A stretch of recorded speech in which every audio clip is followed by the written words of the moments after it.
স্বাগত আজকের বাংলাদেশে। আপনাদের সঙ্গে আছে আমি খালেদ মহিউদ্দিন। কারিগরি বিতর্কের চেয়ে রাজনৈতিক ভিন্নমতি বেশি আমাদের জ্বালানি খাতে। তাই সরকারের পর সরকার আসে, কিন্তু চূড়ান্ত হয় না আমাদের জ্বালানি নীতি। কয়লা নীতির জন্যও শেষ হয় না অপেক্ষার প্রহর। বিদ্যুতের আপৎকালীন নিদানেই এখন পর্যন্ত বেশি নজর সরকারের। এদিকে রাজনৈতিক প্রভাব প্রশ্রয়ে গ্যাস বিতরণের দুর্নীতির বিষয়টি উঠে আসছে হাল আমলে। এর সব নিয়ে আজকের আলোচনা প্রসঙ্গ জ্বালানি। কথা বলতে স্টুডিওতে আছেন পেট্রোবাংলা চেয়ারম্যান ডক্টর হোসেন মনসুর, আছেন ঢাকা বিশ্ববিদ্যালয়ের ভূতত্ত্ব বিভাগের অধ্যাপক ডক্টর বদরুল ইমাম, পাক্ষিক এনার্জি অ্যান্ড পাওয়ারের সম্পাদক মোল্লা আমজাদ হোসেন। আমি একটু মোল্লা আমজাদ হোসেন আপনার কাছ থেকে শুরু করতে চাই। আপনি যদি একটু তুলনামূলকভাবে বিচার করেন যে গত 5 বছরে মানে আওয়ামী লীগ সরকারের ইশতেহারটা আপনার জানা আছে যে জ্বালানি ভাগে খাতে বিশেষ অগ্রাধিকার দেওয়ার কথা বলেছিল আওয়ামী লীগ, সেই সব ক্ষেত্রে কতটা সফল হয়েছে, কতটা ব্যর্থ হয়েছে, আপনার মূল্যায়ন কি? এবং পেট্রো বাংলাও বা কতটা মানে সাফল্যের পরিচয় দিয়েছে বলে আপনি মনে করেন গত 5 বছর? ধন্যবাদ খালেদ, আমাকে দিয়ে শুরু করার জন্য। একটা বিষয় আছে যে বাংলাদেশের জ্বালানি খাতের এ যাবৎকাল উন্নয়নের সাথে দল হিসাবে আওয়ামী লীগের একটা ওতপ্রোত যোগ আছে সার্থকতার, যেটা যদি আপনি 96-2001 দেখেন, সেখানে বাংলাদেশের একটা খুব স্ট্যাবল ভিত্তির উপর বিদ্যুৎ আনার ক্ষেত্রে আওয়ামী লীগ অবদান রেখেছিল। তখন বিস্তর গ্যাস আমাদের হাতে ছিল, কিন্তু পরবর্তীতে বাস্তবতা উপলব্ধি করে 2008-এর জ্বালানি খাতের যে অগ্রাধিকার নির্বাচন প্রতিশ্রুতিতে আওয়ামী লীগ ঘোষণা করেছিল, এখানে বিদ্যুৎ উৎপাদনের ক্ষেত্রে আওয়ামী লীগ শতভাগ সফল। আপনি যেটা বললেন, যেটা আপৎকালীন বা স্বল্প মেয়াদী বিদ্যুৎ, বিশেষ করে হাই সালফার ফুয়েল অয়েল, যেটা মানে আমরা ফার্নেস বলছি, ফার্নেস দিয়ে বিদ্যুৎ উৎপাদনের ক্ষেত্রে প্রায় লিকুইড ফুয়েল থেকে আমাদের বিদ্যুৎ আসছে এখন 26%। যদিও আমদানি সহ আমাদের পুরো বিদ্যুতের স্থাপিত উৎপাদন ক্ষমতা 10,000-এর বেশি। তবে মানে আমরা এখন এই সামারে যেটা পিডিবি আশা করছে দিতে পারবে 8,000 মেগাওয়াট পর্যন্ত। অন্যদিকে 5 বছরে গ্যাসের উৎপাদন বেড়েছে প্রায় 700 থেকে 800 মিলিয়ন ঘনফুট, কিন্তু পাশাপাশি আবার গ্যাসের উৎপাদন কমেছে, বিশেষ করে চট্টগ্রাম অঞ্চলে সাঙ্গু গ্যাস ফিল্ড বন্ধ হয়ে যাওয়ার কারণে চট্টগ্রামের সংকট প্রকট হয়েছে। কিন্তু এই সময়কালে প্রাথমিক জ্বালানির, বিশেষ করে সাশ্রয়ী প্রাথমিক জ্বালানি যোগানের ক্ষেত্রে আগের গভর্নমেন্টের যে প্রতিশ্রুতি ছিল নিজস্ব জ্বালানি সম্পদ, বিশেষ করে কয়লা উত্তোলন, সেই ক্ষেত্রে 5 বছর কিছুই করেনি।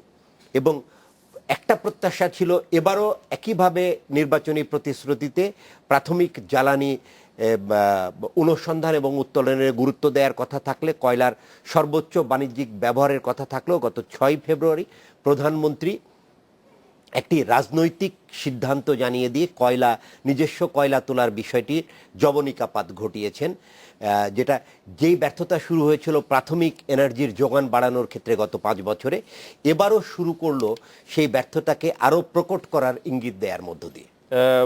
মোল্লা ভাই যেখান থেকে শেষ করলেন, আমি একটু জনাব বদরুল ইমাম আপনার কাছে জানতে চাই, আপনি কোনো কিছু যুক্ত করতে চান যে গত 5 বছরে যে আওয়ামী লীগের ইশতেহার আমরা দেখেছি সেক্ষেত্রে তারা কতটা সফল হয়েছে বা কতটা সফল হয়েছে পেট্রো বাংলা আমাদের অধ্যাপক হোসেন মনসুর নেতৃত্বে, আপনি কি মনে করেন? আমাদের পাঠকদের সুবিধার থেকে আমি কি কি অগ্রাধিকারের 5টি বিষয় যে ঠিক করা হয়েছিল তা কি একটু বলে দিব স্যার? উনি বলেছিলেন ওই 2008 সালে ইশতেহারে বলা হয়েছিল যে বিদ্যুৎ ও জ্বালানি সমস্যা সমাধানে একটি দীর্ঘমেয়াদী সমন্বিত সার্বিক জ্বালানি নীতিমালা গ্রহণ করা হবে। তেল, গ্যাস, কয়লা, জলবিদ্যুৎ, বায়োগ্যাস ও জৈব শক্তি, বায়ুশক্তি ও সৌরশক্তি সহ জ্বালানির প্রতিটি উৎসের অর্থনৈতিক ব্যবহার নিশ্চিত করা হবে। আঞ্চলিক জ্বালানি নিরাপত্তা ব্যবস্থা গড়ে তোলা হবে। 3 বছর মেয়াদী ক্রাশ প্রোগ্রামের আওতায় বর্তমান নির্মাণাধীন ও গৃহীত বিদ্যুৎ উৎপাদন কেন্দ্র দ্রুত বাস্তবায়ন। জরুরি ভিত্তিতে 100 থেকে 150 মেগাওয়াট গ্যাস টারবাইন প্রকল্প, ক্ষুদ্র বিদ্যুৎ উৎপাদন কেন্দ্র নির্মাণ সহ এই করা হবে। জাতীয় স্বার্থ সমুন্নত রেখে কয়লা নীতি প্রণয়ন করা হবে। এই যাবৎ প্রাপ্ত কয়লার অর্থনৈতিক ব্যবহার, কয়লা ভিত্তিক নির্মাণে বিশেষ উদ্যোগ নেওয়া হবে। নতুন কয়লা অন্যান্য খনিজ সম্পদ অনুসন্ধান আহরণে বিশেষ গুরুত্ব দেওয়া হবে। তেল ও নতুন গ্যাস ক্ষেত্র অনুসন্ধান আহরণের কাজে অগ্রাধিকার দেওয়া হবে। দেশের উত্তর ও পশ্চিমাঞ্চলে গ্যাস সরবরাহের ব্যবস্থা করা হবে। গ্যাস ও এলপিজি সরবরাহ ব্যাপকভাবে বৃদ্ধি করা হবে। আপনি কি মনে করেন স্যার? আপনি অনেকগুলো কথা বলে ফেলেছেন, এতগুলো তো টাচ করা যাবে না। তবে আমি আপনাকে বলি যে মোল্লা আমজাদ যেখানে শেষ করলেন কয়লা নিয়ে, সেই বিষয়টা আর একটু টেনে নিয়ে যদি বলি যে কয়লার বিষয়টা নিয়ে কিন্তু গত 5 বছরে কিছুই হয়নি। যেটা মোল্লা বললেন সেটা আসলে শতভাগ সত্য, কিছুই হয়নি। এই কারণে যে আমরা বিভিন্ন সময় বিভিন্নভাবে এই জিনিসটা দেখলাম যে কয়লার নীতি প্রণয়নের নামে কিন্তু সময়ই চলে গেল, এবং এই গত সরকারের শেষ দিকে যেটা বলা হলো এটা আগামী সরকার এসে করবেন। আগামী সরকার বর্তমান বর্তমান সরকার যেটা, এখন আমরা শুনলাম যে না, কয়লা নাকি উঠানোই হবে না। সুতরাং কয়লা নিয়ে যে মানে সরকারি ভাষ্য, এগুলোকে যদি আপনি যদি একনিষ্ঠ অনুসারী হন যে কয়লার বিষয়ে সরকারের ভাষ্য কি, তাহলে মানে আপনার মাথা ঠিক থাকা একটু সমস্যাজনক হবে। কারণ সরকারের ভিতরেই একটা প্রচন্ড রকমের সমন্বয়হীনতা রয়েছে। মানে ধরেন আমাদের প্রধানমন্ত্রী একসময় একটা কথা বলেন, যেটা আমরা খুব গুরুত্ব সহকারে শুনি, আবার দেখা যায় জ্বালানি মন্ত্রী ঠিক তার বিপরীত কথা বলছেন। কিছুদিন আগেও আমাদের অর্থমন্ত্রী বলেছিলেন যে বাংলাদেশের আগামী 2020-এ যে পরিমাণ বিদ্যুৎ উৎপাদন করা হবে তার অর্ধেক হবে কয়লা, এবং সেটার একটা বিরাট অংশ হবে দেশীয় কয়লা উত্তোলন করে। ইনফ্যাক্ট তারপরে গত সপ্তাহে বোধহয় পেট্রোবাংলায় যখন যে আমাদের নতুন জ্বালানি মন্ত্রী প্রতিমন্ত্রী গিয়ে একটা সভা করলেন, রিপোর্টের যেটা আসছে পত্রিকাতে, তাতে বলা হচ্ছে যে 2020 সনে 20,000 মেগাওয়াটের মধ্যে 10,000 মেগাওয়াট কয়লা দিয়ে উৎপাদন হবে, এবং তার অর্ধেকটা হবে দেশীয়, অর্ধেক মানে 53% হবে দেশীয় কয়লা দিয়ে। যদি তাই হয় তাহলে আমি ধরে নেব যে সিম্পল ক্যালকুলেশন করলে তাতে আছে 5,000 মেগাওয়াট বিদ্যুৎ উৎপাদন আপনাকে কয়লা দিয়ে। তার মানে আপনার প্রতি বছর আপনাকে দেশীয় কয়লা উৎপাদন করতে হবে 15 মিলিয়ন টন। তারপরেই দুদিন পরে যদি প্রধানমন্ত্রী আমাদেরকে বলেন যে ভবিষ্যতের উদ্ভাবনের উপর নির্ভর করবে কয়লা উত্তোলন হবে কিনা, তাহলে কনফিউশন হওয়ার যথেষ্ট মানে মুখ্যম কারণ রয়েছে। সুতরাং কয়লার বিষয়ে আমি যেটা মনে করি যে বিগত সরকার এবং তার ধারাবাহিকতায় বর্তমান সরকারের নীতি ভীষণ অস্পষ্ট, এবং আমরা এখনো জানি না যে কয়লার বিষয়টা কিভাবে বাংলাদেশে মানে সেটেল হবে। কারণ কয়লা আমাদের যে ইনএভিটেবলি আসতে হবে কয়লার, তার একটা কারণ হচ্ছে আমরা গ্যাস শেষ করে আসছি। গ্যাস দিয়ে কিন্তু আমরা খুব একটা বেশি আশাবাদী হতে পারি না। পক্ষান্তরে তেলেরও যে খুব একটা যোগান হবে সেটাও আমরা মনে করছি না ভূতত্ত্ববিদ হিসাবে। যদিও গত বছরে পেট্রোবাংলায় একটা উদ্যোগ নেওয়া হয়েছিল, দেশীয় তেলে আবার নতুন করে কূপ খনন করে কিছু আবিষ্কারের কথা বলা হয়েছিল কৈলাসটিলা এবং হরিপুরে নতুন তেলের স্তর আবিষ্কার হয়েছে, এবং তখন যেটা বলা হয়েছিল যে 1 বছরের মধ্যে এই তেল উত্তোলনের ব্যবস্থা করা হবে। কিন্তু কি কারণে জানি না সেই তেল উত্তোলন হয়নি। হয়তো পেট্রোবাংলার চেয়ারম্যান যিনি আছেন এখন, উনি ভালো বলতে পারবেন যে কেন হয়নি। স্যার, আমি একদম এক বাক্যে প্রশ্নটা এরকম করতে চাই যে 53% কয়লা যদি দেশীয় বিদ্যুৎ যদি দেশীয় কয়লা দিয়ে উৎপাদন করতে হয়, অর্থাৎ 15 মিলিয়ন টন কয়লার যদি সেটার উদ্যোগ এখনই না নিলে 2020 সালের মধ্যে সেটা কখনো সম্ভব কিনা, এই মুহূর্তে না নিলে বা গতকাল না নেওয়া থাকে? না, আমি যেটা বলছি, মোল্লা আমজাদ যেটা বললেন গ্যাসের কথা, অবশ্যই জি, গ্যাস প্রায় আমরা 900 মিলিয়ন ঘনফুট গ্যাস আমরা অতিরিক্ত উৎপাদন সক্ষমতা অর্জন করেছি। তবে কিছু কিছু গ্যাস ক্ষেত্র ডিপ্লিট করে যাওয়ার ফলে আমাদের সরবরাহ লাইনে ঠিক সেভাবে আমাদের দিতে পারি নাই, কারণ অনেক কূপ আছে যেগুলো থেকে এখনো উৎপাদন হয়নি। তবে মনে রাখতে হবে যে যেদিন আওয়ামী লীগ ক্ষমতা আসে সেদিনের উৎপাদন ছিল 1713 মিলিয়ন, এখন আমরা উৎপাদন করি 2332 মিলিয়ন। এখানে বোঝা যায় যে সরবরাহ লাইনে আমরা আমরা গ্যাসের উৎপাদন বৃদ্ধি করেছি এবং সরবরাহ করছি। কয়লা উৎপাদন করত জোট সরকারের সময়, যেখানে 1800 থেকে 2000 মেট্রিক টন প্রতিদিন, বা কোনো কোনো দিন 2200 মেট্রিক টন উৎপাদন করত। এখানে আমাদের অধ্যাপক আছেন প্রফেসর বদরুল ইমাম, উনি ভালো করেই জানেন যে এখানে আমরা নতুন প্রযুক্তি এখানে আনয়ন করেছি। সেটা হলো যে এলটিসিসি মেথড, লং ওয়াল টপ কোল কেবিং মেথড, এবং এখন আমরা উৎপাদন করি 5 থেকে 6,000 মিলিয়ন ঘনফুট। আমরা এখন বর্তমানে উৎপাদন করি 5,000 থেকে 6,000 মেট্রিক টন প্রতিদিন। অর্থাৎ স্যার, আমাদের দর্শকদের জন্য যদি একটু পরিষ্কার করে দেন, সেই কয়লা দিয়ে কত মেগাওয়াট বিদ্যুৎ উৎপাদন করা সম্ভব? আমি বলছি যে আমাদের এখানে 2টি পাওয়ার প্ল্যান্ট আছে, বড়পুকুরে 125 করে 2টি পাওয়ার প্ল্যান্ট, 250 মেগাওয়াট উৎপাদন করা সম্ভব। তবে আমরা উৎপাদন ওখানে করি সেটা হলো 190 মেগাওয়াট পর্যন্ত উৎপাদন করা সম্ভব হয়। তবে আগামী তো ওখানে আরেকটি পাওয়ার প্ল্যান্ট হবে, যেটা সরকার উদ্যোগ গ্রহণ করেছে। এবং বর্তমানে আমরা কিন্তু, আমি বললাম যে জোট সরকারের আমলে যে পরিমাণে কয়লা উত্তোলন করা হতো প্রতিদিন, আমরা তার চেয়ে প্রায় 2.5 গুণ বেশি উৎপাদন করছি এই এলটিসিসি মেথড ব্যবহার করার ফলে অর্থাৎ 5,000 থেকে 6,000 মেট্রিক টন কয়লা আমরা উৎপাদন করছি। তবে দুঃখের বিষয় যে এই রাজনৈতিক অস্থিরতার জন্য আমাদের কয়লা ঠিক সেইভাবে ইটভাটায় বা অন্যান্য যে সমস্ত প্রাইভেট কোম্পানি কয়লা ব্যবহার করে তা নিতে পারে নাই। এখন আমাদের কাছে মজুত আছে 5 লক্ষ মেট্রিক টন কয়লা। ইন্ডিয়ান এই অস্থিরতার জন্য ইন্ডিয়ান কয়লাটা মানুষে বেশি ব্যবহার করছে, কারণ আমাদের যোগাযোগ যেহেতু ওইভাবে অনেক দিন ধরেই একটা বাধাগ্রস্ত ছিল, যার ফলে ওই কয়লাগুলো ঠিক সেইভাবে ডেলিভারি হয়নি, আমাদের অতিরিক্ত মজুদ জমে গেছে। ওখানে আরেকটি পাওয়ার প্ল্যান্ট হবে কয়লা ভিত্তিক আরেকটি পাওয়ার প্ল্যান্ট হবে। যে কথাগুলো বললেন প্রফেসর বদরুল ইমাম, আপনি তো ভালো করেই জানেন যে আপনার সাথেও বেশ কয়েকটি কোলফিল্ড আমরা একসাথে ঘুরেছি।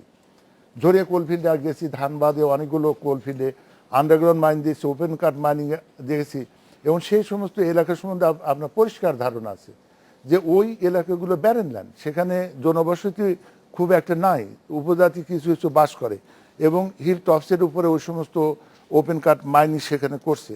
সেখানে কোনো ধরনের কোনো আন্ডারগ্রাউন্ড প্রবলেম না, ওয়াটার প্রবলেম নাই। অর্থাৎ আমাদের এই কয়লা স্তরের উপরে আছে হলো বড় ধরনের একটা পানি স্তর, এবং ওই এলাকার জমিগুলো অত্যন্ত উর্বর জমি। স্যার আমি আপনাকে একটু থামাই স্যার, আপনি নিশ্চয়ই এটা নিয়ে বিস্তারিত বলবেন। 5,000 মেগাওয়াট বিদ্যুৎ উৎপাদন 2020 সালে দেশীয় কয়লা থেকে উৎপাদন করতে হলে আমাদের কয়লা উত্তোলন কতটুকু করতে হবে এবং সেই কাজ কখন থেকে শুরু করতে হবে? আমরা এখন 5 লক্ষ টন যে কয়লা জমে গেছে সেটা দিয়ে তো স্যার আমরা বিদ্যুৎ উৎপাদন করলে কতখানি করতে হবে এটা আপনার মতো একটা লোক এবং যারা এই ধরনের পরিকল্পনা করে তারাই বলতে পারবে। কারণ পিডিবি একটা পাওয়ার সেক্টর মাস্টার প্ল্যান করেছিল জাইকাকে দিয়ে, এবং সেই সময় জাইকার পরিকল্পনার মতো সেই মাস্টার প্ল্যানটি তৈরি করা হয়েছিল, এবং তাদের যে ধারণা এবং তারা যেভাবে এই দেশে বিদ্যুৎ সমস্যার সমাধান করবে বা মানুষের ঘরে ঘরে বিদ্যুৎ দেওয়ার জন্য যে পরিকল্পনা করবে, সেটা তারা তাদের চিন্তাধারায় তাদের পরিকল্পনা ওটা তৈরি করা হয়েছিল। কিন্তু ওই পরিকল্পনা যে একেবারে ম্যান্ডেটরি এবং ওই পরিকল্পনার মতোই যে আগামী 50 বছর বাংলাদেশ চলবে সেটা কিন্তু বলা যায় না। কারণ এটা হলো যে কয়লা তোলা হবে কি হবে না, এটা অনেকটা নির্ভর করে যে কি এবং কোন এলাকায় আমরা কয়লা উত্তোলন করব। আপনার মনে রাখতে হবে যে ঘনবসতিপূর্ণ এলাকা, আপনার মনে রাখতে হবে যে উর্বর জমি, আপনার মনে রাখতে হবে যে কয়লার উপরে পানি স্তর আছে। প্রফেসর বদরুল ইমাম বলুক, আমরা তো নিজে এবং আমি প্লিজ না এই ধরনের কয়লা, কারণ আপনারা এই কয়লার কথাই আপনারা বলবেন এবং সেটা মনে করে আসছে, অভিজ্ঞতার কথা আমি বলছি। রানীগঞ্জ কোলফিল্ডে আপনি কিন্তু বলছিলেন যে সমন্বয়হীনতার কথা, এবং জ্বালানি প্রতিমন্ত্রী বলছেন যে 53 ভাগ কয়লা দেশীয় কয়লা থেকে বিদ্যুৎ উৎপাদন করবেন। প্রধানমন্ত্রী বলছেন যে ভবিষ্যৎ প্রযুক্তির জন্য অপেক্ষা করা হবে। ভবিষ্যৎ প্রযুক্তির জন্য অপেক্ষা করলে 2020 সালের মধ্যে দেশীয় কয়লা দিয়ে 53 ভাগ বিদ্যুৎ উৎপাদন করা সম্ভব কিনা? 10,000 মেগাওয়াট। এটা তো ছিল আগের পরিকল্পনা, যেটা আমি বললাম যে জাইকার যে পরিকল্পনা করেছিল কিছুদিন আগে বললেন, এটা 1 সপ্তাহ আগে বললেন। জ্বালানি প্রতিমন্ত্রী মাননীয় প্রতিমন্ত্রী কেবল আসছেন, উনি সেক্টর নিয়ে আগে আরো বিস্তারিত বিষয় অবহিত হোক। কারণ সরকারের নীতি নির্ধারক এবং সরকারের পরিকল্পনা এবং নিদর্শনে যিনি যান তিনি মাননীয় প্রধানমন্ত্রী, এবং মাননীয় প্রধানমন্ত্রী 16 কোটি মানুষের প্রধানমন্ত্রী, এবং 16 কোটি মানুষের সার্বিক বিষয়গুলো বিবেচনা করেই উনি একটি সিদ্ধান্ত নেন, এবং সেই সিদ্ধান্তই প্রতিমন্ত্রী, সচিব, পেট্রোলিয়াম চেয়ারম্যান বা জ্বালানি এবং বিদ্যুৎ খাতে যারা আছে তারা বাস্তবায়ন করে। তাহলে এখনকার সিদ্ধান্তটা কি? আমরা ভবিষ্যৎ প্রযুক্তির জন্য কয়লা তুলব? আমরা তো কয়লা তুলবো না তা তো বলছি না, আমরা তো কয়লা তুলছি। ভবিষ্যৎ প্রযুক্তির জন্য অপেক্ষা করব। যে পরিমাণ কয়লা আগে তোলা হতো, আমি তো বললাম তার চেয়ে আমরা আড়াই গুণ কয়লা বেশি তুলছি, এবং দিঘিপাড়াতে আমরা কয়লা উত্তোলনের জন্য পরিকল্পনা গ্রহণ করছি। সেটা আমাদের সার্ভে চলছে এবং প্রিলিমিনারি স্টাডি কয়লা উত্তোলনের জন্য যা কিছু করা সেটা আমরা করছি। অর্থাৎ মিনিমাম ক্ষতি করে, মিনিমাম উর্বর জমি নষ্ট করে যা কিছু করার সময় সেটা আমরা। ধন্যবাদ। আমরা একটা বিরতি নিচ্ছি, বিরতির পর ফিরে এসে আমজাদ ভাই আপনার কাছে জানতে চাইবো যে আমাদের অগ্রাধিকারের 5টি বিষয়ের মধ্যে অন্যতম ছিল যে তেল ও নতুন গ্যাস ক্ষেত্র অনুসন্ধান ও আহরণের কাজে অগ্রাধিকার দেওয়া হবে, দেশের উত্তর ও পশ্চিম অঞ্চলে গ্যাস সরবরাহ ব্যবস্থা করা হবে, গ্যাস ও এলপিজি সরবরাহ ব্যাপকভাবে বৃদ্ধি করা হবে। আপনি কয়লার বিষয়টি একটু টাচ করে যদি এটিও একটু বলেন যে আমরা কতটা নতুন গ্যাস মানে অনুসন্ধান করলাম, আহরণ করলাম, আমাদের গ্যাসের আহরণ বেড়েছে, কিন্তু নতুন গ্যাস অনুসন্ধানের ক্ষেত্রে আমরা কি করেছি সেটা যদি আপনি একটু বলেন স্যার, আপনার কাছেও আমরা এই বিষয়টি একটু জানতে চাবো। আমরা একটা বিরতি নিয়ে ফিরছি।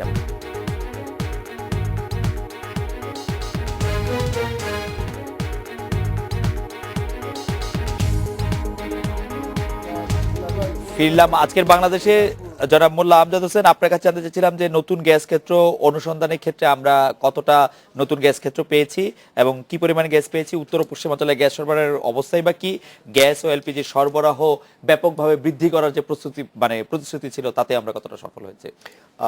ধন্যবাদ খালেদ। আবারও যেটা হচ্ছে মানে আপনি আমাকে বলেছেন কয়লার উপর টাচ করা, জি। যেটা হচ্ছে প্রধানমন্ত্রীর ওই দিনের কথায় কিন্তু সিগনিফিকেন্স আছে একটা। আমি ব্যক্তিগতভাবে মনে করি না যে জ্বালানি নিয়ে হুট করে একটি সরকার দায়িত্ব গ্রহণের 3 বা 4 দিন বা 2 সপ্তাহের মধ্যে এই ধরনের একটা, বিশেষ করে আমাদের প্রাইমারি জ্বালানির উৎস যেটা কয়লা, এটা নিয়ে একটা সিদ্ধান্ত দেওয়ার দরকার ছিল। আপনি জানেন যে আমি কয়লাতে কেন যাচ্ছি। কয়লাতে আমি যাচ্ছি এই কারণে যে আমার গ্যাস শেষ হয়ে আসছে, লিকুইড ফুয়েলের কারণে আমার বিদ্যুতের দাম বেড়ে গেছে। আমি সাশ্রয়ী জ্বালানি যাতে ব্যবহার করে বিদ্যুতের উৎপাদন খরচ কমিয়ে আনতে পারি, এই কারণে কয়লা আমার বিকল্প ফুয়েল। এবং পিডিবির প্রেডিকশানে, যেটা পাওয়ার সেক্টর মাস্টার প্ল্যান এবং পিডিবির লং রান প্রেডিকশন যেটা বলা হয়েছিল, 2014 থেকে বিদ্যুতের উৎপাদন খরচ 3 টাকা 90 পয়সাতে নেমে আসবে। এখন সেটা 2014, এখন আছে 6 টাকা 35 পয়সা। প্রধানমন্ত্রী বলেছেন, মাননীয় প্রধানমন্ত্রী ওই দিন বলেছেন যে উর্বর কৃষি জমি রক্ষার তাগিদ আগে, তারপরে কয়লা উত্তোলন এবং নতুন প্রযুক্তির জন্য অপেক্ষা করবেন। আমি বিনীতভাবে প্রধানমন্ত্রীর দৃষ্টি আকর্ষণ করতে চাই একটা বিষয়ে, যে আমাদের এগ্রিকালচার মিনিস্ট্রির স্টাডিতে দেখা গেছে বিভিন্ন উন্নয়ন প্রকল্পের জন্য প্রতি বছর 82,000 হেক্টর জমি আমরা রূপান্তর করছি, কৃষি জমি থেকে বসতভূমি করছি অথবা শিল্প করছি। ফুলবাড়িতে, শুধু ফুলবাড়ি না, বাংলাদেশের যে 5টি আবিষ্কৃত কয়লা ক্ষেত্র, এই 5টি আবিষ্কৃত কয়লা ক্ষেত্রের আশেপাশের কৃষি জমি এবং বসতবাড়ি সহ পুরো এলাকা হচ্ছে 8,000 হেক্টর। তো আমি পুরো একটি জাতির জ্বালানি নিরাপত্তা নিশ্চিত করার জন্য এই 8,000 হেক্টর জমি রক্ষাকে গুরুত্ব দেব নাকি ওই সম্পদ আহরণকে গুরুত্ব দিব? যদিও এখানে যে 8,000 হেক্টর জমি আছে তার মধ্যে প্রায় 2,000 হেক্টর বসত বাড়ি, 6,000 হেক্টর কৃষি জমি, কিন্তু এই কৃষি জমির মালিকানা স্থানীয় জোরদার বা কৃষকদের হাতে আর নাই। গত 5-6 বছরে বা 7 বছর। মোল্লা ভাই, আমি একটু প্রফেসর বদরুল ইমামের কাছে যাব, আপনি যদি তেল ও গ্যাস ক্ষেত্র অনুসন্ধান সম্পর্কে যদি একটু বলেন। গত 5-6 বছরে এই জমির মালিকানা রাজধানীতে বসবাসকারী বড় বড় শিল্প মালিক বা কৃষি ব্যবসার সাথে জড়িতদের হাতে চলে গেছে এবং এই জমিগুলো কৃষি জমি থেকে অন্য কাজে রূপান্তরিত শুরু হয়েছে। আপনি যেটা বলেছেন যে বাংলাদেশের আসলে সিগনিফিকেন্স গ্যাস আবিষ্কার 98-এ বিবিয়ানা, এরপর আরেকটা আবিষ্কার হয়েছে সেটা হচ্ছে মৌলভীবাজার 99-এর পর থেকে টিল ডেট আমাদের টোটাল যে আবিষ্কার হয়েছে সব মিলিয়ে 1 TCF এর একটু কম। আমাদের যে অবস্থা এখন গিয়েছে এবং পেট্রোবাংলার আপত্তির মুখে গ্যাস ভিত্তিক বিদ্যুৎ কেন্দ্র যেভাবে বাড়ানো হয়েছে, তাদের আমাদের আগামী 1 বছর পরেই হয়তো প্রতি বছর 1 TCF গ্যাস আমার ব্যবহার করা দরকার হবে। এখন অ্যারাউন্ড 16 TCF গ্যাস আমার মজুত আছে। চিটাগং অঞ্চল অলরেডি ক্রাইসিসে আছে। তারপরে মানে আমরা এই মানে গত 5-6 বছর গ্যাস সরবরাহ সংযোগ বন্ধ থাকলেও সিলেট এলাকায় গ্যাস সংযোগ কখনো বন্ধ ছিল না। ফলে নতুন যে বাড়তি গ্যাস, ওখানে ইন্ডাস্ট্রি বেল্ট যেটা গড়ে তোলা হয়েছে, 3 থেকে 400 বা 500 মিলিয়ন ঘনফুট পর্যন্ত গ্যাস ওখানে গিয়েছে। বাপেক্স তার সাধ্যমতো কাজ করেছে। আমি চেয়ারম্যানকে এখানে ধন্যবাদ জানাতে চাই, যিনি অনেক ঝুঁকি নিয়ে দেশীয় কোম্পানিকে অনুসন্ধানের জন্য তহবিল দিয়েছেন। কিন্তু এই পাশাপাশি আমাদের সাগরে গ্যাস অনুসন্ধানের জন্য একটি চুক্তি হয়েছে, অন্য চুক্তি বা সাগরের আরও 2-1টি গ্যাস ক্ষেত্র উন্নয়নের জন্যে যে উদ্যোগগুলো পেট্রোবাংলার পক্ষ থেকে নেওয়া হয়েছিল, মন্ত্রণালয়ের নেতিবাচক মানসিকতা এবং অজ্বালানি বিশেষজ্ঞ সুলভ আচরণের কারণে পেট্রোবাংলা কিন্তু এই সিদ্ধান্তগুলো বাস্তবায়ন করতে পারে। আমরা 30 সেকেন্ডে শেষ করে দিচ্ছি। যেটা হচ্ছে আমরা যে গ্যাসের উৎপাদন বাড়াচ্ছি, এটা কিন্তু আমাদের চিহ্নিত আবিষ্কার থেকেই আমরা উৎপাদন বাড়াচ্ছি, মানে এই আবিষ্কারগুলো আমাদের নতুন আবিষ্কার হচ্ছে না। প্রফেসর বদরুল ইমাম, আপনি যদি ওই কয়লা নিয়েও যেটি মোল্লা আমজাদ হোসেন বললেন এবং তার সঙ্গে যদি গ্যাস বিষয় আপনি যদি যোগ করেন। আমি এই দুটো পয়েন্টেই সংক্ষিপ্তভাবে বলছি। মোল্লা যে হিসাবটা দিলেন 5টা গ্যাস কয়লা ক্ষেত্রের, সেটা আমি একটু সংশোধন করছি, কারণ একটা কয়লা ক্ষেত্র টাচ করা যাবে না, জামালগঞ্জ বাদ দিলে আমাদের আছে হলো 4টা গ্যাস কয়লা ক্ষেত্র। এবং উনি যে 4টা একসাথ করলেন সেটাতেও আমি কিন্তু দ্বিমত পোষণ করছি যে দুটো কয়লা ক্ষেত্রে ওপেন পিট মাইন বা উন্মুক্ত খনন সম্ভবই না, ওটা আন্ডারগ্রাউন্ডই করতে হবে। এবং আমার মতে, আমার ব্যক্তিগত মত হচ্ছে বাংলাদেশের উচিত এই মুহূর্তে এই দিঘিপাড়া এবং এই আরেকটা খালাসপিট। খালাসপিট, এই দুটোতে কারণ এখানে কোনো বিতর্ক নাই, এই উন্মুক্ত না, এটাই তো আমাদের মেইন বিতর্ক। এই বিতর্কে যেহেতু নাই, সেখানে দুইটা আন্ডারগ্রাউন্ড মাইনিং যদি শুরু করে দেওয়া যায় এই মুহূর্তে, তাহলে কিন্তু এটার ফল হবে। কারণ দেখেন, আমি কিন্তু চেয়ারম্যান সাহেবের সাথে, পেট্রোবাংলা চেয়ারম্যানের সাথে একটা বিষয় খুব একমত, যে উনি এই বড়পুকুরিয়ার যে কয়লার যে উত্তোলনের বৃদ্ধির কথা বলেছেন, আমরা কিন্তু বড়পুকুরিয়ার কয়লা নিয়ে অনেক গালাগালি করেছি। আমি নিজেও মনে করতাম যে এটার ভবিষ্যৎ নাই, কিন্তু গত এক বছরে আমরা দেখলাম যে চাইনিজদেরকে যতই যাই বলি না কেন, এরা কিন্তু অদ্ভুত প্রকৃতির লোক। আপনি যদি ওখানে যান, আপনি যদি আন্ডারগ্রাউন্ডে কাজ করেন, আপনি নিজে মানে তাদেরকে বাহাবা না দিয়ে পারবেন না। এরা এত সাহসী, মানে এদের একটা টেকনোলজি এখন যেটা করছে এরা, মানে টপ কোল কেভিং, এতে করে দিনে 3,000 থেকে দিনে 5,000 টন বৃদ্ধি পেয়ে গেছে। এবং এর উপর যদি আপনার নতুন টেকনোলজি যেগুলো আন্ডারগ্রাউন্ড মাইনে হয় সেগুলো যদি অ্যাপ্লাই করে, আমার কাছে যে সমস্ত তথ্য আছে, জার্মানিতে অধুনা যারা যে সমস্ত টেকনোলজি দিয়ে আন্ডারগ্রাউন্ড মাইনিং এর ওই আপনার রিকভারিটা বাড়ায়, তাতে করে 60-70 পর্যন্ত 67% যদি সেই ধরনের টেকনোলজি যদি আমরা ইউজ করতে পারি, তাহলে কিন্তু আমাদের ওই বিরাট বিতর্কে, এই মারামারি কাটাকাটির থেকে আমরা সরে আসতে পারি। এবং আমি মনে করি বাংলাদেশের ফোকাস হওয়া উচিত কয়লার ক্ষেত্রে। এখন ওই বিতর্ক আর না করে এই আন্ডারগ্রাউন্ড মাইনগুলো ডেভেলপ করা এবং একই সাথে বর্তমান আন্ডারগ্রাউন্ড গুলোকে আরো এনহ্যান্স করা। নতুন গ্যাস ক্ষেত্র আহরণের সম্পর্কে আচ্ছা, এইটার ব্যাপারে আমি বলছি, তার আগে আর একটা কয়লার ব্যাপারে কথা বলবো। দেখেন, প্রধানমন্ত্রী যে কথাটা বলেছেন যে না আমরা ভবিষ্যৎ প্রযুক্তি, এইটার একটা কারণ হতে পারে এই, যদি আমরা চিন্তা করি যে ধরেন এই যে আন্ডারগ্রাউন্ড কোল গ্যাসিফিকেশনের যে টেকনোলজিটা, এটা কিন্তু এখন পর্যন্ত পৃথিবীতে কোথাও কমার্শিয়ালি ভায়াবল হয়নি, মানে সাকসেস হয়নি। এটা জাস্ট পাইলট প্লান্ট হিসাবে আছে। একটা কোম্পানি, এরা ক্যানাডিয়ান এরগো এক্সার্জি ইনকর্পোরেশন, এরা কিন্তু they have given the patent. ওদের সূত্র ধরেই কিন্তু পৃথিবীর সব জায়গায় ইউজিসি ডেভেলপ করছে। বিভিন্ন কোম্পানি বিভিন্ন দেশের ওদের এই ফর্মুলাটা নিয়েই কাজটা করে। ভারতের একটা গ্রুপ যার নাম অভিজিৎ গ্রুপ, তারা কিন্তু একটা প্রস্তাব নিয়ে আসছিল বাংলাদেশে যে আমরা ওই ক্যানাডিয়ান আর্গো এনার্জির ওই ফর্মুলা দিয়ে বাংলাদেশের জামালগঞ্জে ইউজিসি করব। তো এই ধরনের উদ্যোগকেও কেন যে আমরা আগায় নিয়ে আসি না? আমার তো মনে হয় প্রধানমন্ত্রীর ব্যাকগ্রাউন্ডে উনি যদি প্রযুক্তির কথা বলেন, আগামী দিনের প্রযুক্তির কথা, তাহলে উনাকে জামালগঞ্জের তো বাই এনি মিনস আমরা টাচই করতে পারতেছি না, তাহলে আর অসুবিধাটা কোথায়? না, ওটা তো খনন করার জন্য টাচ করছে না, কিন্তু ইউজিসি তো খনন করা হয় না। সেই প্রস্তাব তো আমাদের বিবেচনা করাই উচিত, কারণ জামালগঞ্জের তো আমরা কিছু করতেই পারছি না, এটা এত নিচে। সুতরাং আমার মনে হয় যদি এটাই হয়ে থাকে প্রধানমন্ত্রীর বক্তব্য যে উনি ওই প্রযুক্তির জন্য ওয়েট করবেন, তাহলে ওনার বেশি ওয়েট করারও দরকার নাই। ওনার এই মুহূর্তে এই সমস্ত কোম্পানি যারা বাংলাদেশে আগ্রহী এই সমস্ত মেসেজ পরিষ্কার স্যার। আপনি যদি নতুন গ্যাস আহরণ সম্পর্কে একটু বলতেন।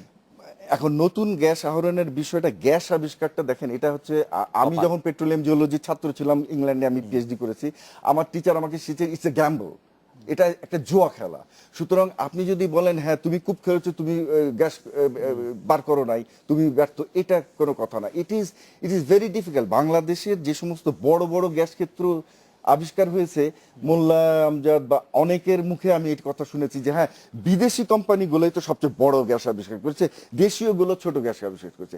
আরে ভাই, যদি বেগমগঞ্জে গিয়ে আপনি শেল অয়েল শেভরনকে নিয়ে যান, they will not be able to discover bigger। এটা বলিনি আপনি। এখানে কথা হচ্ছে যে it is a gamble। আপনি যেখানে খনন করছেন, যেমন ধরেন জিওলজিক্যাল পার্সপেক্টিভে আমরা ভেবেছিলাম Sunetra is a very large structure, এবং সুনেত্রে তো ভালো গ্যাস থাকার সম্ভাবনা অনেক বেশি ছিল, এটা ঠিক। সুনেত্র ড্রাই, এটা হতেই পারে, বিকজ আপনার geology is a complex thing. এবং আপনার ধরেন সুন্দরপুর ছোট্ট একটা গ্যাস ক্ষেত্র, এইখানে ছোট এই কারণে না যে বাপেক সেখানে ড্রিল করেছিল বলে এটা ছাড়া। শেভরন যদি সুন্দরপুর করতো, ওই অতটুকুই করতো, বড় যে সামান্য এদিক সেদিক হতে পারে। সুতরাং গ্যাস এক্সপ্লোরেশনের ব্যাপারটা যতটা সহজভাবে মনে করা হয় ততটা সহজ না। সাগরের গ্যাসের উত্তোলনের ব্যাপারটা আরো জটিল। আমাদের অনেকের মনে এ ধরনের ধারণা আছে সাগরে তো কেকগুলো রয়ে গেছে, আমি শুধু পাত্র দিয়ে এটাকে নিয়ে আসবো। It is far far away from this. যে পরিমাণ জরিপ হয়েছে সাগরে, আপনি সেই সমস্ত জিওলজিস্টদের সাথে যদি আপনি তথ্য আদান প্রদান করেন, তাহলে কিন্তু আপনি দেখবেন যে আমাদের এরকম বলার কিন্তু খুব একটা যৌক্তিকতা না, নাই না, যে স্যার। আমি সাগরে বিশাল একটা না, গ্যাসের স্যার, আমার ভান্ডার আছে, আমি নিয়ে আসবো। স্যার, আমার প্রশ্ন আপনি অনেকখানি জবাব দিয়েছেন। আমি দুটো ব্যাপারই যোগ করে প্রফেসর হোসেন মনসুর আপনার কাছে আসতে চাই। আমরা একটা বিরতির পরে আমরা ফিরে আসব। এক হচ্ছে যে কয়লা নিয়ে সিদ্ধান্তহীনতার প্রশ্ন তুলেছিলেন মোল্লা আমজাদ হোসেন। প্রফেসর বদরুল ইমাম অবশ্য এটা অন্যভাবে বললেন যে মারামারি কাটাকাটি বা যেসব বিষয়ে বিতর্ক আছে, বিতর্ক নাই যেসব বিষয়গুলি ক্ষেত্রে, সেসব ক্ষেত্রে এখনই কনসেন্ট্রেট করা দরকার। এবং নতুন গ্যাস অনুসন্ধানের ক্ষেত্রে তিনি এক ধরনের ব্যাখ্যা দিলেন ভূতাত্ত্বিক হিসেবে। আমরা পেট্রো বাংলা ব্যাখ্যাটিও একটু শুনতে চাই। আমরা একটা বিরতি নিয়ে ফিরছি স্যার আপনার কাছে।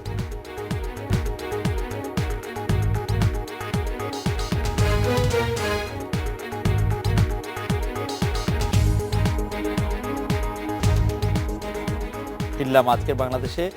প্রফেসর হোসেন মনসুর, কয়লার ক্ষেত্রে যেসব বিষয়গুলিতে বিতর্ক নাই সেসব বিষয়গুলি কেন করা হচ্ছে না বা সেসব উদ্যোগ কেন গ্রহণ করা হচ্ছে না? আলোচনায় আসছে যে খালাসপীর এবং জামালগঞ্জের ক্ষেত্রে এখনই উদ্যোগ নেওয়া সম্ভব, দিঘিপাড়ার ক্ষেত্রেও এখনো উদ্যোগ নেওয়া সম্ভব যদি বড়পুকুরিয়া বা ফুলবাড়ির এখানে ক্ষেত্রে বিতর্ক প্রফেসর থেকেও বদরুল থাকে। ইমাম যেটা বললেন যে কয়লা ক্ষেত্র 5টি না 4টি, কয়লা ক্ষেত্র 5টি, তবে একটা মাটির অনেক গভীরে আছে, যেটা জামালগঞ্জ। 1100 মিটার নিচে কয়লার স্তরগুলো শুরু হয়। তো সেই হিসেবে আমরা বলতে পারি যে এটা মাটির অনেক গভীরে আছে। আমি ক্রাকাউতে দেখছি যে এই একই ধরনের কয়লা তার উত্তোলন করে 1100 মিটার নিচে থেকে, আমি নিজে সেটা দেখছি। কোথায় এবং বলেন স্যার? পোল্যান্ডের ক্রাকাও। ও, পোল্যান্ডের ক্রাকাওতে। এবং আরো চায়নাতে অনেকগুলো মাইন আছে যেটা 1100, 1200, 1300 মিটার নিচে মাইনিং করছে, এবং চাইনিজ কোম্পানি আমাদের এখানে বড়পুকুরিয়াতে সিএমসি এক্সএমসি এরা উত্তোলন করছে এবং তার প্রস্তাব দিছে যে জামালগঞ্জে তারা ইকোনমিক্যালি লাভজনকভাবেই তারা জামালগঞ্জে কয়লা উত্তোলন করবে, এবং যদি তাদের এই ম্যানেজমেন্ট কন্ট্রাক্টে তাদের উত্তোলন করতে দেওয়া হয়, সেই বিষয়টি সরকার ভবিষ্যতে দেখতে পারে যে এটা উত্তোলন করা সম্ভব কিনা। তবে এটা উত্তোলন করা সম্ভব। প্রফেসর বদরুল ইমাম যেটা বললেন স্যার, যে এতদিন করা হয়নি কেন? এতদিন করা হয়নি। এটা কয়লা একদিনই তোলা যায় না, এটা সময় লাগে। সিদ্ধান্ত তো আরেকটা নিতে জিনিস শোন, আমি যেটা বলি আপনারা, এত একদিনের ভিতরে এটা হবে না। কোন বললে আল্লাহ তাআলা যেভাবে মানুষ তৈরি করে না, ফায়কুন বললে যেভাবে আল্লাহ তাআলা মানুষকে স্যার, আপনি ঠিক মৃত 1.5 বছর করেন। আগেও এই কথা বলেছেন স্যার। তো না, সেটা এইভাবে এই সেক্টরে এটা হবে না, এটা টাইম কনজিউমিং।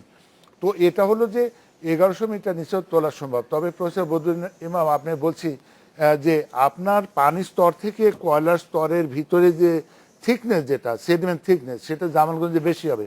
সুতরাং পানির প্রবলেম যেটা, সেটা জামালগঞ্জে কম হবে যদি হিটকে কন্ট্রোল করা যায়, এবং সেটার জন্য ওরা এয়ার কন্ডিশন চায়নাতে ব্যবহার করে। হয়তো কয়লার দাম কিছু বেশি পড়তে পারে, কিন্তু উন্নত মানের কয়লার স্তরও অনেক বেশি, এবং বড় থিক জোন আছে, সেখানে তোলা যাইতে পারে। কিন্তু আমরা বর্তমানে দিঘিপাড়াতে আমরা কয়লা আমরা তোলার ব্যবস্থা করছি, স্টাডি চলছে এবং আরও স্টাডি চলবে। প্রফেসর বদরুল ইমাম খুব সুন্দর কথা বলছেন, সেটা হলো যে এই কয়লার ব্যাপারটাই আমি বলি, যে উনি বললেন যে জার্মানিতে তাদের এই আন্ডারগ্রাউন্ড মাইনিংয়ে উন্নত পদ্ধতি ব্যবহার করে তারা 60 to 70% কয়লা তারা রিকভারি করছে। এই পদ্ধতিগুলো আমাদেরও ওই অভিজ্ঞতা অর্জন করা দরকার। মাননীয় প্রধান সেটাই বলছেন যে কয়লা নিয়ে আরও গবেষণা করতে হবে, আরও দেখতে হবে কিভাবে আমরা অর্থনৈতিকভাবে লাভজনকভাবে এবং উর্বর জমি নষ্ট না করে আমরা কয়লা উৎপাদন করি। সেই গত 5 বছর আপনারা কি করলেন স্যার?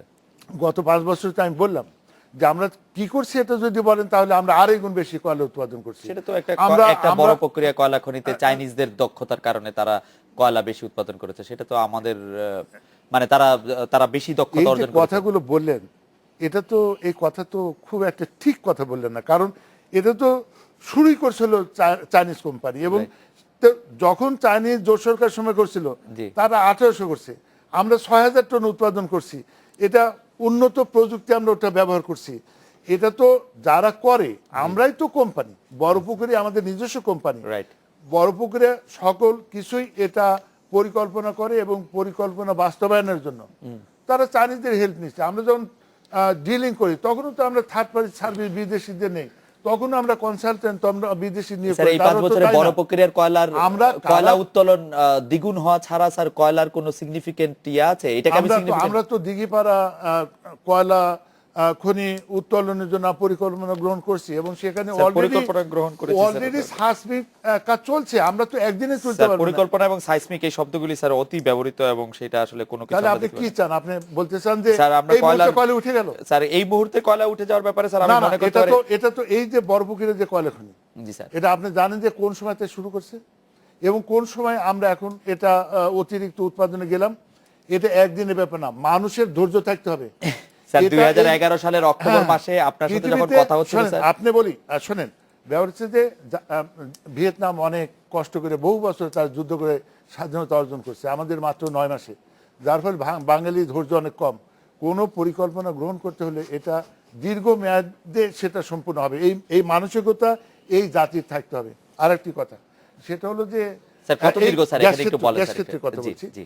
সেটা হলো যে প্রথমেই মনে করতে হবে যে গ্যাস ক্ষেত্রগুলো আমরা তৈরি করি না, এটা প্রাকৃতিকভাবে ওই ক্ষেত্রগুলো তৈরি হয়ে থাকে। যেমন স্ট্রাকচারগুলো আমরা 2D সার্ভের মাধ্যমে স্ট্রাকচারগুলো আমরা চিহ্নিত করি। যখন কোনো যে আমরা অনুসন্ধান করতে যাই তার আগেই আমরা একটা রিসোর্স ক্যালকুলেশন করি যে ওখানে কতটুকু প্রসপেক্ট আছে, কতটুকু রিসোর্স আছে, সেটা আমরা কিছুটা আন্দাজ করি। যেমন এই মুহূর্তে রূপগঞ্জে আমরা অলরেডি কূপ রিগ দাঁড়িয়ে গেছে, আমরা এই মাসের ভিতরেই ওখানে অনুসন্ধান কূপ আমরা করব। কিন্তু আগেই বলে নিচ্ছি এখানে কিন্তু থাকলেও বেশি রিজার্ভ নাই, থাকবে না। আবার মোবারকপুর, এখানে আগেই বলে নিচ্ছি এবং প্রফেসর বদরুদ্দিন ভালো করেই জানেন যে এই স্ট্র্যাটিগ্রাফিক্যাল স্ট্রাকচারে মিস হওয়ার সম্ভাবনা অনেক বেশি। যদি থাকে ভালো, কিন্তু মিস হওয়ার সম্ভাবনা কিন্তু অনেক বেশি। আপনি দেখেন এই ধরনের স্ট্রাকচারে 8টার ভিতরে একটা পাওয়া যেতে পারে, সেই ধরনের জায়গায় কিন্তু আমরা যাচ্ছি। মদন, খালিয়াঝুরি, বাজিতপুর, যে সমস্ত স্ট্রাকচারগুলো আমরা চিহ্নিত করেছি এগুলোর আয়তনে কিন্তু খুব বেশি বড় নয়। সুতরাং স্থলভাগে যেসব স্ট্রাকচারগুলো আমরা চিহ্নিত করেছি তার আয়তন কিন্তু খুব বেশি বড় নয়। স্যার, খুব সুতরাং চট করে যদি জানতে চাই যে গত 5 বছরে আমরা শ্রীকাইল গ্যাস ক্ষেত্র কথা শুনেছি, শ্রীকাল সুন্দরপুর, শ্রীকাইল সুন্দরপুর, সুনেত্র আমরা শুনেছি, পরে আবার দেখা গেছে সুনেত্র ড্রাই, শ্রীকাইলে এটা তো আপনাদের- একটা কূপ করা হয়েছে, আমরা 3D সার্ভে করেছি। জি। কেন ওই মানে কূপটি একটা ড্রাই তো হচ্ছে হলো? না পাওয়ার আশঙ্কা, আরেকটাতে আমরা দেখেছি যে শ্রীকাইলে আমরা দেখলাম যে মানে বাপেক্স বোনাসও নেয়ার পরে আমরা দেখেছি শ্রীকাইল আসলে ঠিক সেই অর্থে আমরা যা আশা করেছিলাম তা না। না না, আপনি কি আশা করছিলেন? এটা না জেনে না, আশা করে তো কোনো লাভ নেই। আপনারা যা বলেছিলেন না আর না, কি, শ্রীকাল শ্রীকাইলে। 1 নম্বর খুব এটা ড্রাই হয়ে গেছিল। ড্রাই হওয়ার কারণ হলো না, যে খালেদ ওখানে মজুর তেলে- যেটা বলছেন যে তেলে- ওই বোনাস পেয়ে না দেওয়া না, হয়েছিল আবিষ্কারের না না, পরে। প্লিজ সেটা আমি বলছি, সেটার উত্তর আমি দিচ্ছি। জি। সেটা হলো যে এটা শ্রীকাল 1 নম্বর কূপ এটা করছিল এবং এটা কয়েক ঘন্টা ফ্লো হয়েছে, তারপরে এটা বন্ধ হয়ে গেছে। ওটা চ্যানেলের ভিতরে ছিল। আমরা অন্য জায়গায় আরো 2টি কূপ স্যার, করেছি আমি এবং আবার আপনার সেখানে কাছে- আমরা গ্যাস পেয়েছি। স্যার, আপনার কাছে আবার সেখানে আসবো আমরা স্যার, আমি গ্যাস- একটু প্রফেসর সেই সময় না, please, জি। সেই সময় যখন তারা আবিষ্কারের ঘোষণা দিল জোরসোরের সময়, তখন তারা বলে যে আমরা গ্যাস পেয়েছি, বোনাসও নিয়ে নিছিল।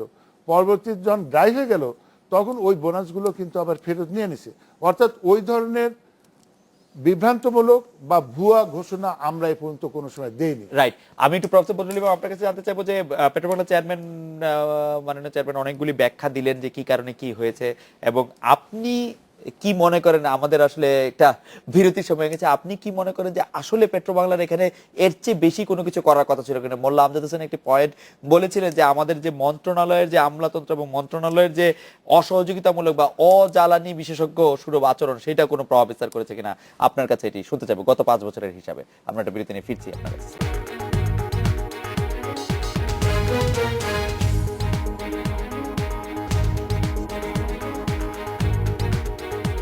ফিরলাম আজকে বাংলাদেশে প্রফেসর বদরুল ইমাম। আমরা বিরতির আগে আপনার কাছে জানতে চাইছিলাম যে পেট্রোবাংলা কি কি করেছে, সেটা একটা ব্যাখ্যা খুব সুন্দরভাবে উপস্থাপন করেছেন প্রফেসর হোসেন মনসুর। আপনি কি মনে করেন আর কিছু করার ছিল পেট্রোবাংলার, এর চেয়ে বেশি, এর চেয়ে ভালো, এর চেয়ে উপযুক্ত? হ্যাঁ, এই কথার তো সবসময় এই উত্তর দেওয়া যায় যে করার ছিল। মানে যে কোনো অর্গানাইজেশনে তাই সে যতটুকু করেছিল তার চেয়ে বেশি করতে পারতো। আর পেট্রোবাংলার ক্ষেত্রে এই বিষয়গুলো বহুভাবে আলোচিত হয়েছে। কোনো কোনো ক্ষেত্রে পেট্রোবাংলা বেশ কিছু সফলতা দেখিয়েছে, কোনো কোনো ক্ষেত্রে পেট্রোবাংলা ব্যর্থতার পরিচয় দিয়েছে। তো সব মিলায়ে আপনি যদি মানে আমাকে বলতে বলেন, তাহলে আমি বলবো যে যেন কোলের ব্যাপারে, কয়লার ব্যাপারে পেট্রোবাংলার কোনো সফলতাই নাই। গ্যাসের ব্যাপারে পেট্রোবাংলা যতটুকু করেছে মানে ধরেন বাপেক্সকে যতটা শক্তিশালী করে বেশ কিছু আবিষ্কার ঘটিয়েছে, যেটা নাকি আগামীতে আরো ঘটাতে পারে, এটা একটা ভালো জিনিস বলে মনে করি। আর পেট্রোবাংলা চেয়ারম্যান যে গ্যাসের বাড়তি উৎপাদনের কথা বললেন, সেটা ঠিক, উৎপাদন বেড়েছে বটেই আপনার এই 5 বছরের কথা যদি ধরেন, কিন্তু সেটা কথা হচ্ছে উৎপাদন তো বাড়িয়েছে শেভরন, দেশীয় কোম্পানি তো ওইরকম কোনো উৎপাদন বাড়ায়নি। ওই একই কারণে যে যেহেতু দেশীয় যে ডিসকভারি গুলো এগুলো খুব ছোট ছিল। এখন এই প্রসঙ্গটা রেখে আপনাকে আমি আর একটু বৃহত্তর প্রেক্ষাপটে একটা জিনিস বলতে চাই জ্বালানি সংক্রান্তের ব্যাপারে। দেখেন, আমাদের দেশে যে সমস্ত গ্যাস, তেল, কয়লা এইগুলা আছে, এগুলা ওয়ার্ল্ড কনটেক্সটে কিন্তু খুবই ক্ষুদ্র। আমাদের জাতির যে এই যে টানাপোড়া, আর্থিক টানাপোড়া বলেন বা সম্পদের টানাপোড়া বলেন, এটা কিন্তু খুবই অ্যাকিউট, মানে চরম ধরনের। এবং এর থেকে মুক্তির উপায় হিসাবে যদি আমি মনে করি যে আমি বহু বহু গ্যাস ক্ষেত্র আবিষ্কার করে ফেলবো, একজন বৈজ্ঞানিক হিসাবে কিন্তু আমি এটার সাথে যাব না। আমরা এখন বুঝতে পারছি যে বাংলাদেশে বড় বড় যে গ্যাস ক্ষেত্রগুলো আবিষ্কৃত হয়েছে, এগুলার ইতি হয়ে গেছে। আর কোনো বিরাট গ্যাস ক্ষেত্র আবিষ্কারের সম্ভাবনা কম। সাগরবক্ষে যে রেজাল্টটা আমরা পেয়েছি, এটাতেও আমরা কিন্তু ভীষণভাবে আশাবাদী না যে সাগরবক্ষ আপনার গ্যাসের চিত্রটাকে রেডিক্যালি ডিফারেন্ট করে দিবে। সুতরাং এটা টেনে টেনে আপনি যতদূর নিয়ে যেতে পারেন। কয়লার ক্ষেত্রে কিন্তু একই ব্যাপার। ওই ছোট্ট একটা জায়গার উপরে আপনার দুনিয়ার মাথায় এত ডিসকাশন, এত তর্ক বিতর্ক, এত মারামারি। তাহলে সলিউশনটা কি? আমার মতে বাংলাদেশকে অন্যদিকে তাকাতে হবে, বাইরে থেকে জ্বালানি আমদানি করার বিষয়টা গুরুত্ব দিতে হবে। আভ্যন্তরীণ সম্পদের যে যতটুকু পারা যায় সেটা করে বাইরের যে বিরাট সম্ভাবনাগুলো আছে, যেমন একটা সম্ভাবনা বাংলাদেশ মিস করেছে, মায়ানমার থেকে ভারতে পাইপলাইনের একটা প্রস্তাব ভারত দিয়েছিল, মায়ানমার দিয়েছিল। বাংলাদেশ এই শর্তে রাজি হতে পারতো যে এই পাইপলাইনে আমরা দিতে রাজি যদি আমাদেরকে এই পাইপলাইন থেকে গ্যাস দাও, তাহলে একটা দীর্ঘ মেয়াদি একটা গ্যাস সাপ্লাইয়ের ব্যবস্থা করা যেত। কিন্তু এইটা না করে বাংলাদেশ কিন্তু খুবই মানে বাইরের স্যার আমাদের আর এইখানে একটাই পথ আছে, ভালো পথ, সেটা হচ্ছে আপনি জানেন যে তুর্কমেনিস্তান থেকে পাকিস্তান হয়ে দিল্লি পর্যন্ত একটা পাইপলাইন ইন্টারন্যাশনাল কনসোর্টিয়াম তৈরি করার পদক্ষেপ নিয়ে প্রায় এটা বাস্তবায়নের পথে আছে। যদি অতটুকু আসে, বাংলাদেশ এই জিনিসটা যদি তারা নিজেদের মধ্যে এটা অ্যাড করতে পারে যে এই দিল্লির পাইপলাইনটা ঢাকা পর্যন্ত যদি নিয়ে আসতে পারে, তাহলে আমাদের আগামী 50 বছরের জন্য গ্যাসের কোনো অভাব হবে না। আমাদের আর বেশি সময় নেই। মোল্লা ভাই, আপনি যদি 30 সেকেন্ড আপনি বলেন যে বাইরের থেকে গ্যাস আনার সম্ভাবনাটা নিয়ে আপনি যেটা ইতোমধ্যে গ্যাস বা কয়লা তাপিতে অংশগ্রহণ করার ব্যাপারে বাংলাদেশ আগ্রহ প্রকাশ করেছে। মানে এখন ঘটনাটা হচ্ছে যে কোনো সরকারের রাজনৈতিক চয়েস তো আছেই যে আমার নিজস্ব জ্বালানি সম্পদ উঠাবো কিনা, কিন্তু বঙ্গবন্ধু থাকলে তো উঠাবো। আচ্ছা, বঙ্গবন্ধু যে আদর্শে চলেছিলেন যে আমার নিজস্ব সম্পদের সর্বোচ্চ ব্যবহার করে আমি একটা স্থিতিশীলতা আনবো, স্পেশালি জ্বালানি সম্পদের, আমার কাছে কেন জানি মনে হয়েছে যে মানে তার দল এই জায়গাটা থেকে সরে গিয়েছে। আমি আমদানি করা জ্বালানি দিয়ে তো অবশ্যই আমার বিদ্যুৎ চাহিদা মেটাতে পারবো, কিন্তু অ্যাট হোয়াট কস্ট? যেমন আমি এতদিন মেনে নিয়েছিলাম যে আমার জ্বালানি তেল ভিত্তিক বিদ্যুৎ আমাকে পেতে হবে, যার কারণে আমাকে বিদ্যুতের বাড়তি দাম দিতে হবে। আমি খুব খুশি হব আইদার নিজস্ব সম্পদ আহরণের ব্যাপারে দিক নির্দেশনা দেবেন, অথবা দেশবাসীকে রাজনৈতিকভাবে সচেতন করবেন যে আমার আমদানি করা জ্বালানি দিয়ে বিদ্যুৎ উৎপাদন করতে হবে, তাই তোমাদেরকে রেডি থাকতে হবে এখন যে দাম দিচ্ছ তার 1.5 গুণ বা দ্বিগুণ দাম দেওয়ার জন্য। কারণ আমি মনে করি না যে এখন যে পরিকল্পনা সরকারের আছে কমপক্ষে $13 বিলিয়ন বার্ষিক লাগবে শুধু জ্বালানির জন্য। স্যার আপনি শেষ লাইন বলতে হবে, শেষ লাইন। শেষ লাইন আমি বলছি, সেটা হলো যে মোল্লা আমজাদ যেটা বলছেন যে আমাদের যদি ধরে নেই 15 থেকে 16 TCF গ্যাস আমাদের আছে, তাহলে 15 থেকে 16 বছর আমাদের যাবে।